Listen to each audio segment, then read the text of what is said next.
Ancient maps captivate us with their artistry and historical weight, yet a closer look reveals a startling reality: many depict lands and features that simply don't exist. These impossible places are not mere artistic flourishes, but critical artifacts reflecting profound limitations in geographical knowledge, surveying technology, and prevailing worldviews.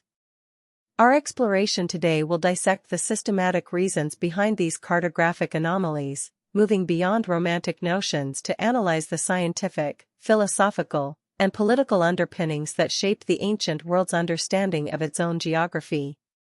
We claim that these inaccuracies were often logical conclusions drawn from incomplete data, rather than pure invention. The 2nd century AD work of Claudius Ptolemy, Geographia, was groundbreaking, yet it embedded a critical error that propagated for over 1,400 years. Ptolemy calculated the Earth's circumference at approximately 28,980 kilometers. This figure significantly underestimated the true circumference of 40,075 kilometers, a nearly 28% discrepancy. This miscalculation led to an overestimation of the size of the known ecumene, or inhabited world, particularly impacting longitude measurements. Distant landmasses, especially those to the east, were consistently placed much closer than their actual positions, creating distorted continental relationships and effectively shrinking the globe on paper. Beyond computational errors, ancient maps often included vast, speculative landmasses driven by philosophical beliefs. The concept of terra australis incognita, the unknown southern land, persisted on maps for centuries. This was largely based on the Aristotelian idea of global symmetry, requiring a large southern continent to balance the known landmasses of the northern hemisphere. It was a theoretical construct, not an observed reality, yet it profoundly influenced cartographers. Such philosophical assumptions filled the immense blanks where empirical data was absent, illustrating a worldview where logical deduction, even when unverified, held significant cartographic sway. Medieval mappa mundi were not geographical guides in the modern sense. They were theological and symbolic representations of the Christian world. Maps like the Hereford Mappa Mundi, dating to around 1300, typically placed Jerusalem at the center of the world, with the Garden of Eden often located in the Far East.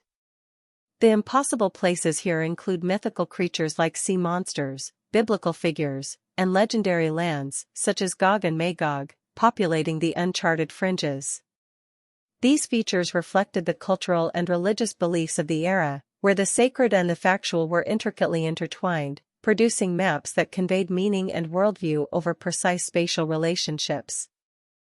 For centuries, determining an accurate position at sea was plagued by the longitude problem.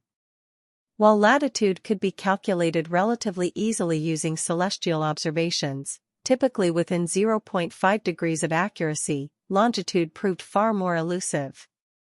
Before the invention of reliable chronometers in the mid-18th century, errors in longitude could routinely exceed 10 to 15 degrees after a long voyage, translating to hundreds of kilometers of positional discrepancy. This fundamental challenge meant that even the most skilled navigators were essentially operating with a significant east-west blind spot, leading to considerable distortions in continental shapes and the misplacement of islands and coastlines on contemporary charts. The contrast between different cartographic traditions highlights varying priorities. Portolan charts, developed from the 13th to 16th centuries, were remarkably accurate for coastlines, employing magnetic compass bearings and triangulation from known points. They were practical navigational tools for sailors. However, their accuracy rapidly deteriorated inland, where survey data was absent, leading to speculative and distorted interiors. In stark contrast, the Mappa Mundi were theological and symbolic, prioritizing religious narratives and moral lessons over geographic precision. This comparison reveals a trade-off: empirical utility versus conceptual representation, illustrating that accuracy itself was a fluid concept depending on the map's intended purpose and audience. Before printing presses became widespread, maps were laboriously hand-copied, often for generations. This process was a primary vector for the perpetuation and amplification of errors. Original inaccuracies, such as Ptolemy's miscalculations or travelers' tales, were not only copied but also reinterpreted, embellished, or further distorted by successive cartographers.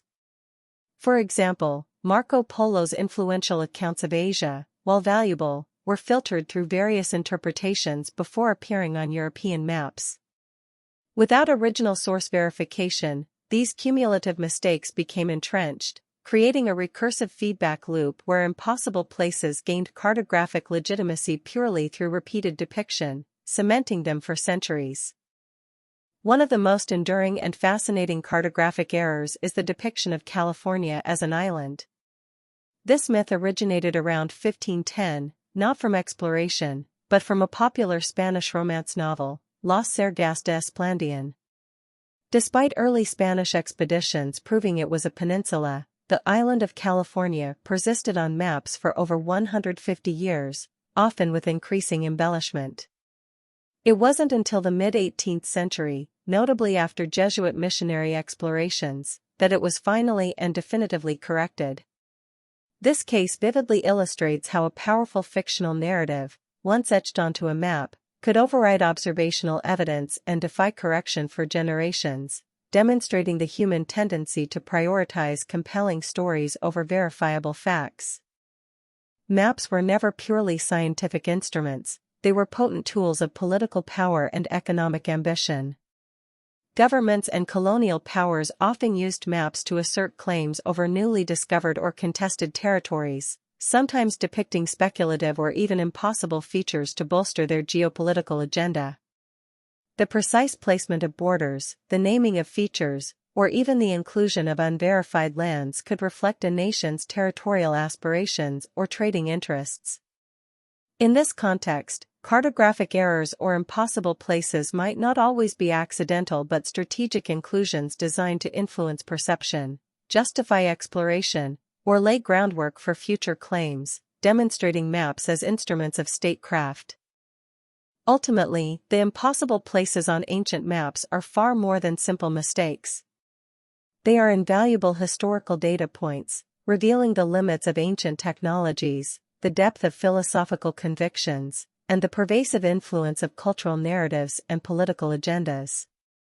These maps serve as fascinating time capsules, encapsulating the entire scope of human endeavor to understand and represent the world. By analyzing their inaccuracies, we gain a deeper appreciation for the complex interplay of science, belief, and power that shaped our ancestors' perceptions of geography, and in turn, our own journey towards a more precise and evidence-based understanding of the globe.